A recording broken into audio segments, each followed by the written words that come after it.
Greetings everyone, it's Kaz here, and today we will be discussing Microsoft and Microsoft's Xbox Project Scorpio that will apparently be releasing later this year. Now we have a few more new details on exactly what the console will offer that we didn't necessarily have before, thanks to a Reddit post from a developer that worked on Ori and the Blind Forest and would obviously know what he's talking about when it comes to the matter at hand. So this all originated from NeoGaf, where a user by the name of Winforced posted a comment on Scorpio asking, is Scorpio their PS4 Pro or a new generation? I am super confused. This now led the Ori and the Blind Forest developer to reply, all consoles now are x86 PCs, and the architecture will remain the same. That's why Sony was able to quickly iterate on the PS4 and make a beefier version of it. Scorpio is a next-gen machine with the added benefit that all your older games will still be compatible.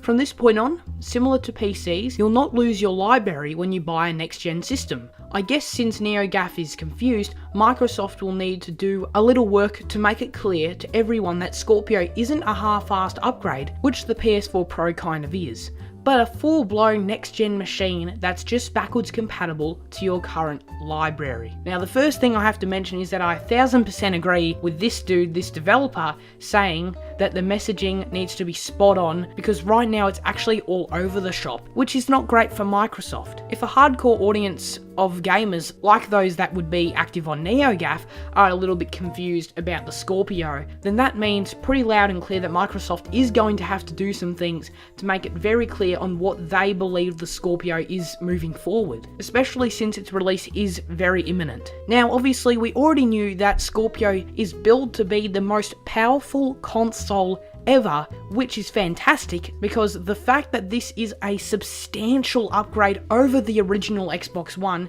is a very good thing. That's something that for me at least, and for a lot of other people I feel in the community, was just incredibly lacking for the PS4 Pro. As the dev kindly mentions in his post, he says the PS4 Pro was essentially a half-assed upgrade, and I couldn't agree more with that. The PS4 Pro was just kind of something like, you know, if you really care about your 4K and how many pixels are on your screen, then you can kind of get this if you kind of want it. They certainly didn't nail the messaging, which should be a message to Microsoft, showing them loud and clear that they do need to nail the messaging, not only for hardcore gamers, but also for the casual market. So in that respect, Sony's effort with the PS4 Pro is actually very beneficial to them. Now, I don't really know exactly how I feel about the whole ending console generations thing, which Xbox Scorpio is apparently going to do. As the dev mentions, it is just like PCs now, which is cool. So essentially now, you just every few years, I would suppose, maybe every 4 or 5 years, there would be a new console release, just a much beefier version of that console. But that doesn't get rid of all the library that's come before it, like you get with PCs. PCs aren't limited to what games you can play by generation or anything like that.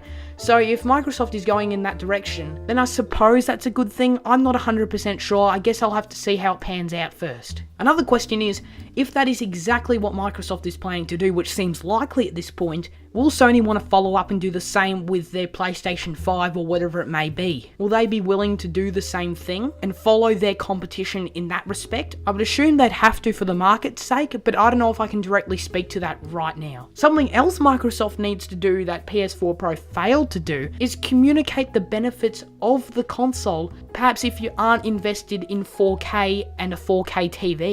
I think that's something that PS4 Pro really stumbled upon, where it seemed the major purpose of the console is that it's a 4K gaming machine, yet very few people in the grand scheme of things aren't invested in 4K, don't have 4K televisions, so they can't access those benefits. So what I'm wondering is, what other benefits besides just, hey, we've got 4K like the PS4 Pro, will Scorpio offer? Now, I'm not denying it probably will have a lot more benefits, especially since it is billed as the most powerful console ever, and the way in which this developer claims and stands by the fact it's a next generation machine, which leads me to believe it just has to be more than that. Now, the way he words his post is something interesting, and also something Microsoft's marketing team is going to have to really think about hard in exactly how they're going to word this stuff, because his words are, a full-blown next-gen machine that's just backwards compatible to your current library. Backwards compatible.